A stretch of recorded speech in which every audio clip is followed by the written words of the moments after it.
En el nombre del Padre, del Hijo y del Espíritu Santo. Amén. Evangelio de septiembre 26, 2017. Del Santo Evangelio según San Lucas. Fueron a ver a Jesús su madre y sus hermanos, pero no podían llegar hasta donde él estaba porque había mucha gente. Entonces alguien le fue a decir: tu madre y tus hermanos están allá afuera y quieren verte. Pero él respondió: mi madre y mis hermanos son aquellos que escuchan la palabra de Dios y la ponen en práctica. Palabra del Señor, gloria a ti, Señor Jesús. Tomemos una parte, seguimos con el libro de Esdras.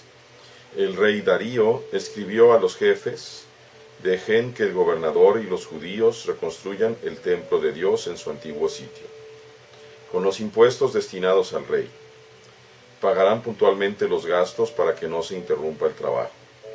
Avanzaron con rapidez en la reconstrucción, alentados por Ageo y Zacarías.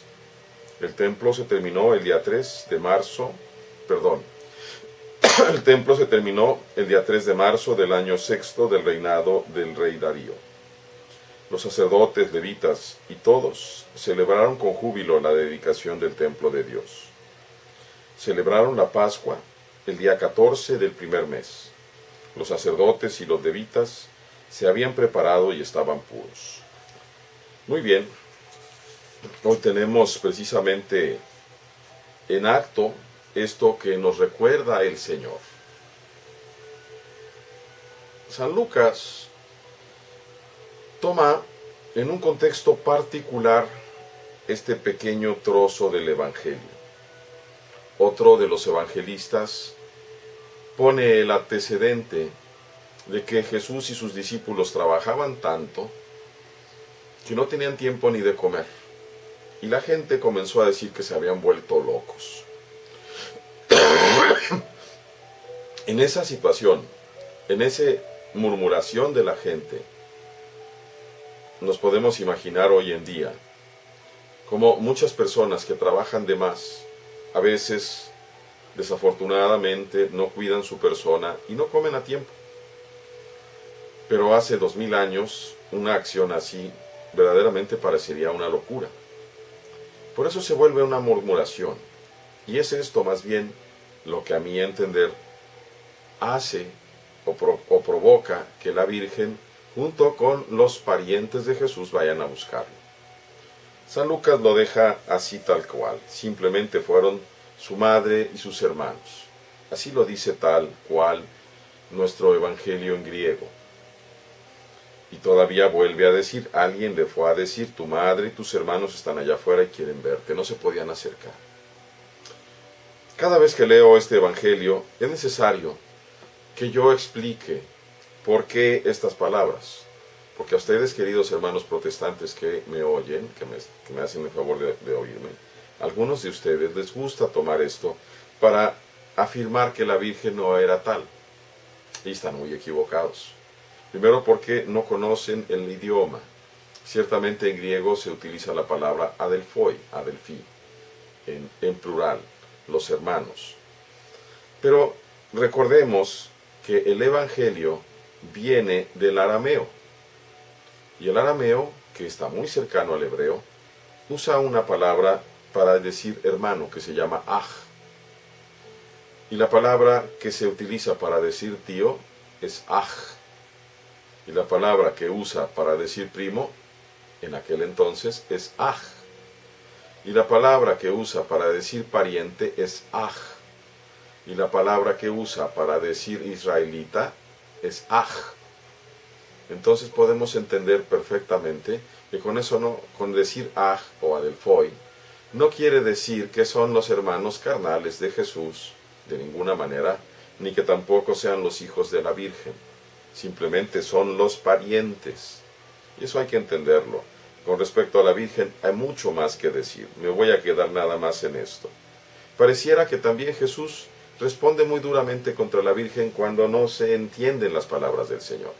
En realidad Jesús, su Hijo, está haciendo un cumplido muy hermoso para la Virgen.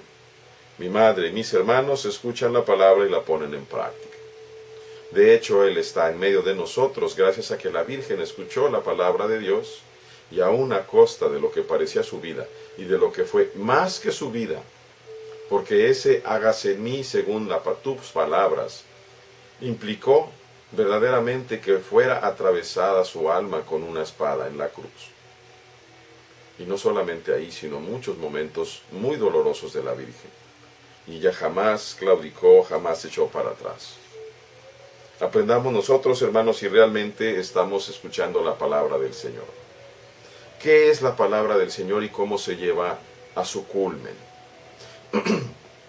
Recientemente estaba platicando con un amigo que es presbítero, y él me decía que la Eucaristía es el culmen de toda la acción sacerdotal. Ciertamente, pero no la Eucaristía como algo extrínseco, como un volver a hacer algo que ya se hizo. San Pablo nos aclara, el sacrificio de Cristo ha sido una sola vez. No se vuelve a hacer el sacrificio. No se vuelve a crucificar al Señor. Simplemente se le pide a Dios, Padre, Hijo y Espíritu Santo, en la epíclesis. Primero se ofrecen los dones, el pan y el vino mezclado con agua, que debería de ser 50-50, porque así lo dice el Evangelio de San Juan.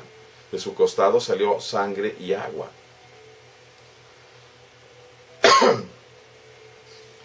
Y le pedimos después a Dios que en su misericordia, por la energía increada, o como decimos nosotros, por la efusión del Espíritu, sean transformados esos dones. ¿En qué?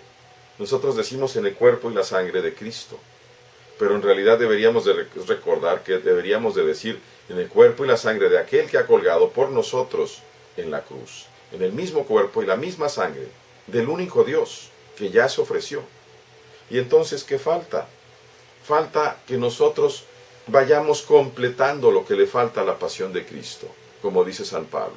Falta que nosotros dejemos, que nos volvamos a, o mejor dicho, que nos prestemos a ser crucificados, a ser co-crucificados con Cristo, para co-morir con Cristo. Esa es la verdadera acción de gracias. Aquí estoy, Señor. Toma mi cuerpo también, no solamente los dones que tú me has dado, sino yo mismo que soy don que tú me diste. Aquí estoy de regreso, ofreciéndome. Transfórmame, Señor. Permíteme ser transformado por la energía increada de tu Espíritu, también a mí, en tu Hijo. De esa manera, entonces vamos construyendo el templo de Dios. De esa manera, entonces podremos decir que tenemos y podremos celebrar la Pascua como hemos leído de Esdras. Pero para eso tenemos que purificarnos también. Constantemente la purificación. Y la purificación es escuchar la palabra, es permitir que el Espíritu nos purifique, nos limpie, queme toda nuestra maldad, todas aquellas cosas que nos alejan de Dios. Queridos hermanos, que el día de hoy, nuevamente el Espíritu irrumpa con fuerza en cada uno de nosotros. Que el día de hoy podamos llegar a nuestra Eucaristía, a nuestra divina liturgia, con un corazón sencillo, humillado, sabiendo que no somos dignos de ofrecernos a Dios, pero también sabiendo y confiando que el amor de Dios nos va a transformar. El Señor esté con ustedes, y la bendición de Dios Todopoderoso, que es Padre, Hijo y Espíritu Santo, descienda sobre ustedes y permanezca para siempre.